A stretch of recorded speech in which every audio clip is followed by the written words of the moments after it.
The Adventures of Sherlock Holmes, 1892. Episode 12, The Copper Beeches. Welcome back, Detective. After witnessing how family trust could be both shattered and rebuilt through the barrel coronet case, you might think you've seen every form of domestic deception. But today's final case in our Adventures series will show you that sometimes the greatest horrors lurk behind the most respectable facades, where parental authority becomes a weapon of imprisonment and psychological torture. Have you ever wondered what dark secrets could require such elaborate theatrical deception that an entire household becomes a stage for maintaining lies? Prepare yourself for one of Holmes's most chilling investigations into domestic tyranny, where a governess's courage exposes a family conspiracy so twisted that it challenges our very understanding of what constitutes imprisonment. Picture yourself on a spring morning in 1890, when the promise of new beginnings fills the air around Baker Street, yet an atmosphere of unease seems to follow our final client up the familiar stairs. You arrive to find Holmes in conversation with a young woman whose intelligence and determination shine through despite her obvious distress. Miss Violet Hunter, a governess seeking advice about the strangest employment offer of her career. "Mr. Holmes," she begins with the practical manner of someone accustomed to supporting herself through honest work, "I've been offered a position that seems too good to be true, with conditions so peculiar that I cannot decide whether to accept or flee. The salary is £50 per year, more than double what any governess typically earns, but the requirements are so bizarre that I fear I may be walking into some sort of trap." Think about this carefully, Detective. In Victorian England, what kind of household would pay such an extraordinary salary to a governess, and what services could justify such generous compensation? The answer, as Holmes will discover, lies in the realm of psychological manipulation rather than education. Holmes settles back with the keen interest he always shows when faced with an unusual puzzle. "Miss Hunter, please describe both the family and their specific requirements in complete detail." Sometimes the most innocent-seeming conditions can reveal the darkest intentions when properly analyzed. "The employer is Mr. Geoffrey Rucastle of Winchester," Violet explains, consulting her careful notes. "He's a widower with one young son, and he requires a governess to manage the child's education and general household duties. So far, everything seems perfectly normal, but then he presented me with a list of conditions that made my blood run cold. The requirements that follow will demonstrate how tyranny disguises itself as eccentricity. First, I must cut my hair very short and allow Mrs. Rucastle to style it according to her specifications. Second, I must wear only clothing that Mrs. Rucastle provides, regardless of my personal preferences. Most disturbing of all, I must sit in a specific chair by the front window for 2 hours each morning, wearing particular dresses and occasionally laughing heartily at Mrs. Rucastle's stories." Holmes interrupts with sharp attention. "Miss Hunter, did Mr. Rucastle explain why these theatrical performances by the window were necessary? Did he mention neighbors, visitors, or anyone who might observe these daily displays? The answer will prove crucial to understanding the true purpose of her employment." "He claimed it was merely a family tradition to have someone occupy that chair during morning hours," Violet replies, though her tone suggests she found this explanation unconvincing. "He also mentioned that I should never, under any circumstances, enter a particular wing of the house. The rooms above the kitchen quarters are strictly forbidden to all staff." Here's where the mystery deepens into something truly sinister. "When I questioned why certain areas were off limits, Mr. Rucastle's manner changed completely. His jovial facade disappeared, replaced by something cold and threatening. He said that employees who couldn't follow simple directions would find themselves dismissed immediately, and he implied that such dismissals might involve more than mere unemployment." Watson voices the concern that troubles everyone present. "Miss Hunter, surely you cannot consider accepting employment under such bizarre and potentially dangerous conditions. No legitimate household would make such strange demands of a governess." But Holmes recognizes that financial desperation often forces people into impossible situations. "Dr. Watson raises valid concerns," Holmes acknowledges, "but Miss Hunter's dilemma reflects the harsh reality facing unmarried women in our society. £50 per year represents financial independence that might be worth considerable risk. However, I believe we can reduce that risk through careful preparation and observation. Holmes's plan demonstrates his protective instincts toward the vulnerable.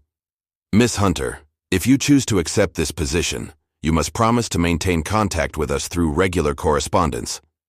At the first sign of actual danger, not mere eccentricity, but genuine threat to your safety, send us a telegram immediately. Watson and I will come to Winchester without delay. 3 weeks later, that telegram arrives with urgent brevity. Come at once. Have discovered the truth. Situation desperate. V.H.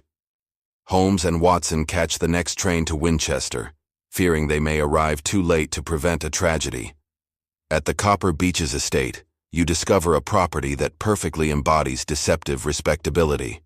A beautiful mansion surrounded by magnificent trees, maintained grounds, and every appearance of prosperous gentility. Yet something in the atmosphere suggests that this pastoral beauty conceals dark secrets within its walls. Miss Hunter greets you with obvious relief but speaks in urgent whispers. Mr. Holmes, thank heavens you've come. I've discovered why they needed someone to perform those window charades, and the truth is more horrible than I could have imagined. They're keeping someone prisoner in this house, someone who has been trying desperately to communicate with the outside world. The revelation that follows exposes one of the most calculating domestic conspiracies in Holmes's experience. The previous governess, a young woman named Alice Rucastle, was actually Mr. Rucastle's daughter from his first marriage. When her father remarried, the new Mrs. Rucastle convinced him that Alice was mentally unstable and needed to be confined for her own protection and the safety of others. Think about the implications of this deception, detective. How could a father be convinced to imprison his own daughter, and what financial motives might drive such a monstrous betrayal of parental duty? Holmes's investigation reveals the full scope of the conspiracy. Alice Rucastle had inherited a considerable fortune from her deceased mother, money that would remain under her father's control only as long as she remained unmarried and dependent. When she became engaged to a young man of good character, her stepmother realized that Alice's marriage would end their access to her inheritance. The solution was diabolically simple. Holmes continues with growing anger. They declared Alice mentally incompetent, confined her to the forbidden wing of the house, and hired Miss Hunter to impersonate her during the daily window performances. Anyone observing from outside would believe Alice was still living normally in the family home. Violet's account of her discoveries reveals the systematic cruelty involved. I found Alice locked in a small room with bars on the windows and only the most basic furnishings. She's been kept there for over a year, told that her fiancé had abandoned her and that the outside world believed her to be dangerously insane. The psychological torture has been as cruel as the physical imprisonment. Holmes's rescue plan must account for both legal and practical obstacles. We cannot simply remove Alice from the premises without proper legal authority. Her father has official guardianship and could have her returned by force. We need evidence of the conspiracy and witnesses who can testify to her actual mental state. The confrontation with Jeffro Rucastle reveals a man who has convinced himself that his actions are justified. Alice was becoming hysterical about her engagement, completely unreasonable about family finances. We were protecting her from making decisions she would regret. The confinement was temporary, just until she regained her emotional stability. But Holmes cuts through these self-serving rationalizations with surgical precision. Mr. Rucastle, you have imprisoned your own daughter to steal her inheritance, using medical pretenses to justify what amounts to kidnapping and fraud. Your wife has orchestrated this scheme to ensure that Alice's money remains available for your current household expenses. The evidence Holmes has gathered proves overwhelming. Alice Rucastle is clearly of sound mind.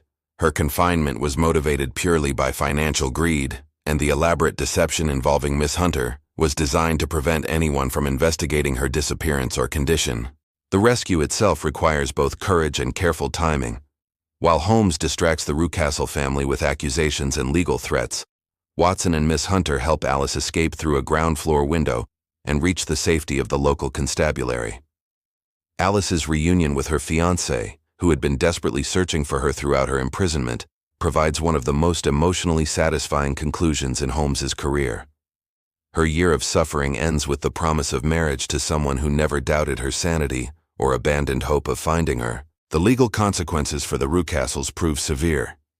Jeffro faces charges of unlawful imprisonment and fraud, while his wife is charged as an accessory to these crimes. The case establishes important precedents about the limits of parental authority and the rights of adult children to control their own financial affairs. Miss Hunter's role in exposing this domestic tyranny earns her both financial reward and excellent references that lead to a prestigious position with a genuinely respectable family.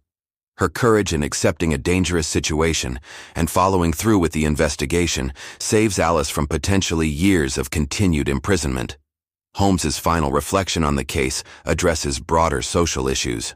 The Copper Beeches case demonstrates how easily authority can be abused when society fails to protect the vulnerable. Alice Rucastle's imprisonment was possible only because Victorian law grants fathers almost unlimited power over unmarried daughters, regardless of their age or competence.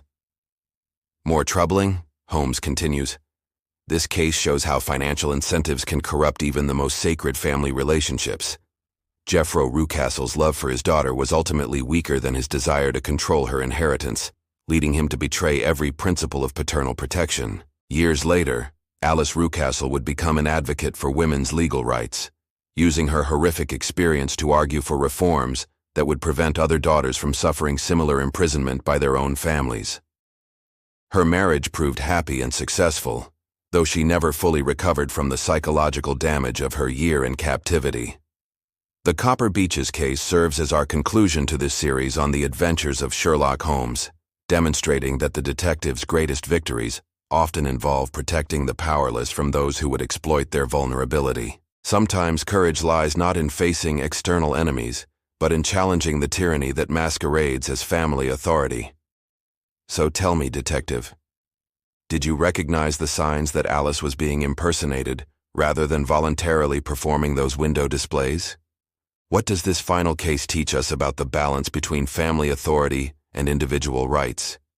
And how do we identify when protective concern has become controlling oppression? This chilling conclusion to our adventure series reminds us that Holmes's true mission was never merely solving puzzles, but ensuring that justice protects the vulnerable from those who would abuse their power, whether they wear criminal masks or respectable facades. Thank you for joining me through these 12 remarkable cases from The Adventures of Sherlock Holmes. We've witnessed how human nature reveals itself through mystery and deception, how justice sometimes requires mercy, and how the greatest detective stories ultimately tell us truths about ourselves and our society. Our journey through Holmes's early career has shown us that behind every locked door lies a human story, that beneath every mystery lies a moral choice, and that the pursuit of truth demands both brilliant deduction and genuine compassion. Until we meet again in our next series, keep your eyes sharp, your mind open, and remember, as Holmes taught us, that you see but do not observe, and the greatest mysteries often hide in plain sight.